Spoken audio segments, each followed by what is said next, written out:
Hey, what is up guys? Guitar Rock here, welcome back to another Honkai Star Rail video. Alright, today's video we're going to talk about Silverwolf versus Lorca, which is going to be the better choice for free-to-play players out there. Now this is going to be strictly based upon basically the harder contents of Memory of Chaos, because that's how you want to gauge your characters moving forward. The Forgotten Hall, once you enter the Memory of Chaos stage, this one will have 10 stage that resets every 2 weeks. So as you can see, at the time of me recording this video, the next one will reset in 20 hours. So this is going to be the harder endgame contents of the game, and ideally, you want to gauge whether the characters you want to pull for based on whatever content that's happening right here in Memory of Chaos, Favor of Ember. Now, if you are free to play, who is going to be better for you, Silverwolf or Lorca?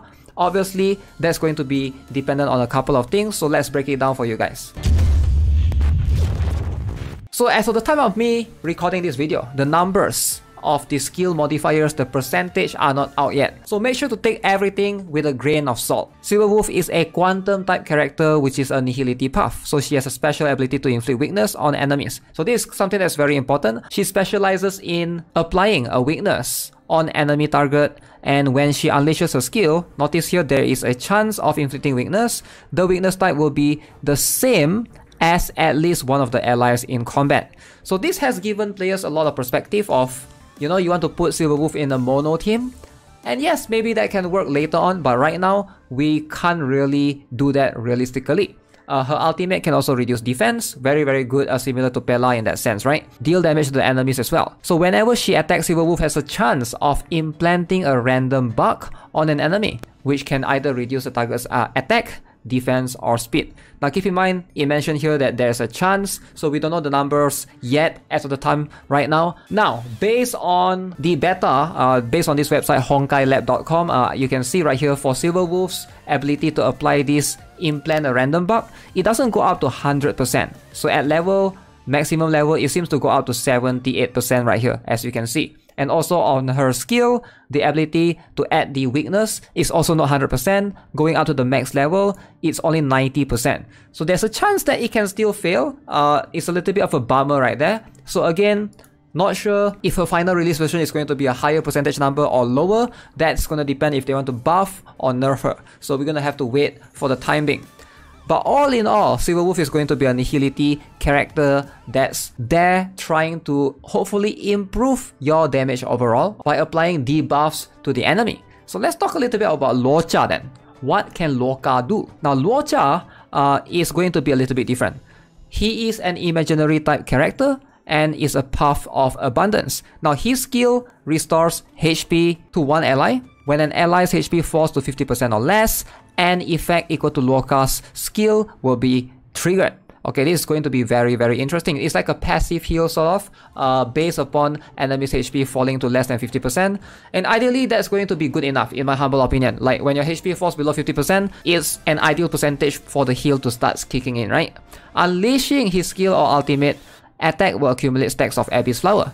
So when Abyss Flower reaches 2 stacks, Lorca can consume all the Abyss Flowers to deploy a field against the enemy. When an enemy in the field is attacked by an ally, the attacking ally immediately restores a certain amount of HP. This is going to be a very cool skill overall. That means that his ultimate skill does damage, can remove buff from the enemy, and also have the ability to enable your character to have some sort of lifesteal to be able to heal themselves by attacking the enemy.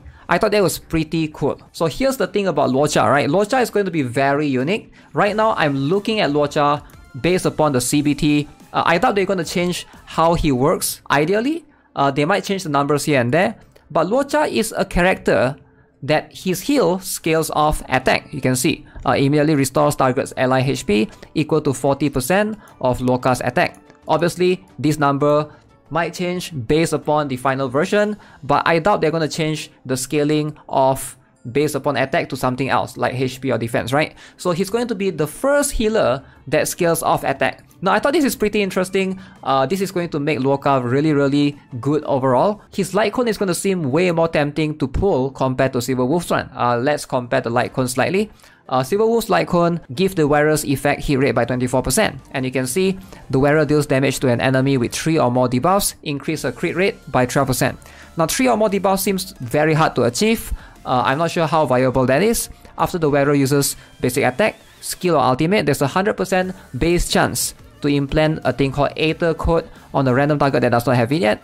Targets with Aether Code receive 12% increased damage for 1 turn. Now overall, a very good light cone to have. So next up, look at Luocha's one. Now Luocha's one is a bit different.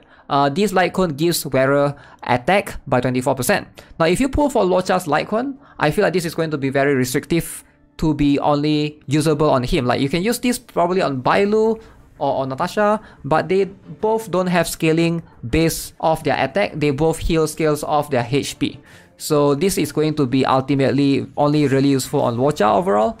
After the wearer uses ultimate, all allies gain trial speed for 1 turn. I thought that was pretty cool, right? That means your Luocha will be able to buff the speed of everyone in the team with this light cone. Ooh, this is going to push him like to a whole new barrier, right? Additionally, for each different enemy the wearer attacks, regenerate 3 energy. Each attack can regenerate energy in this way up to 3 times. Alright, so that's pretty cool. Again, these 2 light cones, if you are free to play, I would stay away from the light cones. Now, if you are just here to pull for whichever character that you enjoy using, go ahead, right? But this is more for free to play that's trying to maximize your account. So let's give you guys an idea. The ideal team comp is going to look something like this. So you'll have a very good buffer, alright? So Bronya, or this can be replaced with either Bronya, it can be also Tingyan right here, alright? And then you'll either have that, or you'll either have another buffer, which is Asta. I didn't build Asta on my account, but these 3 are the best buffers right now. And of course Madame Yukong, which she will come later. And then you have a main damage dealer. Alright, this is going to be either your Scylla, your Jingyuan. It could also be Su Xiang, it could also be Dan Heng, depending. And then you also have one more character that can heal, ideally Natasha. Alright, and then you have one defender preservation character. It could be March 7, it could be Fire Trailblazer. No, it could be Jepat right here, right? Now if you have Jepat, you could probably take out both of them and replace with just one Jepat because Jepat's shield is extremely thick, right? So where does Silverwolf comes in? Silverwolf is... her role is ideally there to debuff the enemy. She's trying to apply debuffs to the enemy. You ideally have characters that buff your damage dealers, or you have a debuffer that debuff the enemy. Now, I do think that it's going to be much easier for a lot of free-to-play players to have something like a buffer characters. Like, this is going to make your team much more flexible, in my humble opinion. Like, if you have Bronya, like, let's be honest here. Bronya is pretty flexible, alright? Same applies for Tingyan.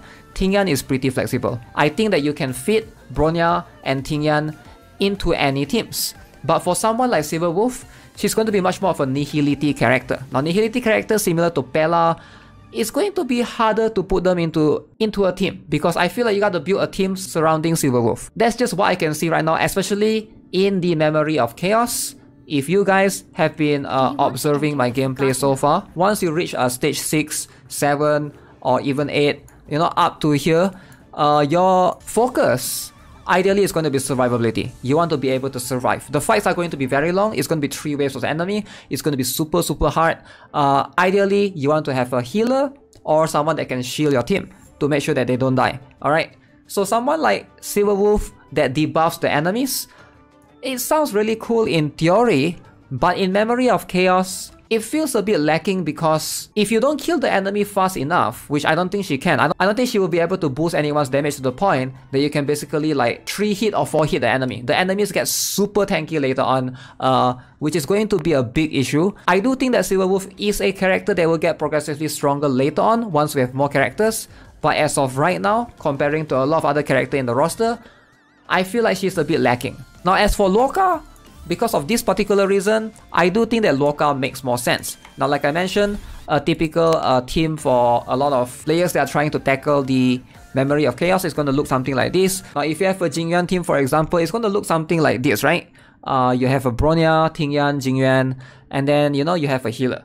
Now, Luocha makes a lot of sense because, you know, you need 2 healers, or you need somebody that can shield ideally as well. Now, if you have Bailu, Luocha might not be needed as much for sure, and therefore you can easily skip Luocha. I can say that wholeheartedly. But yeah, Bailu, Jepat can definitely help your team with survivability. I do think that that's going to be much more important. Debuffing the enemy doesn't make a lot of sense in my humble opinion, based on what I've seen in the harder contents of the Memory of Chaos. So yeah, this is going to be where I stand right now. I don't think Silver Wolf is bad. I just feel like it's better to buff your characters than to debuff the enemies. Now keep in mind, based on what I've seen so far, showing the numbers and everything, Silver Wolf's numbers of debuffing the enemies is not 100%, it's like up to 90%, right? And then in the higher Memory of Chaos stage, the enemy is going to have even higher debuff resistance. So that's going to be something that's very difficult for you to deal with.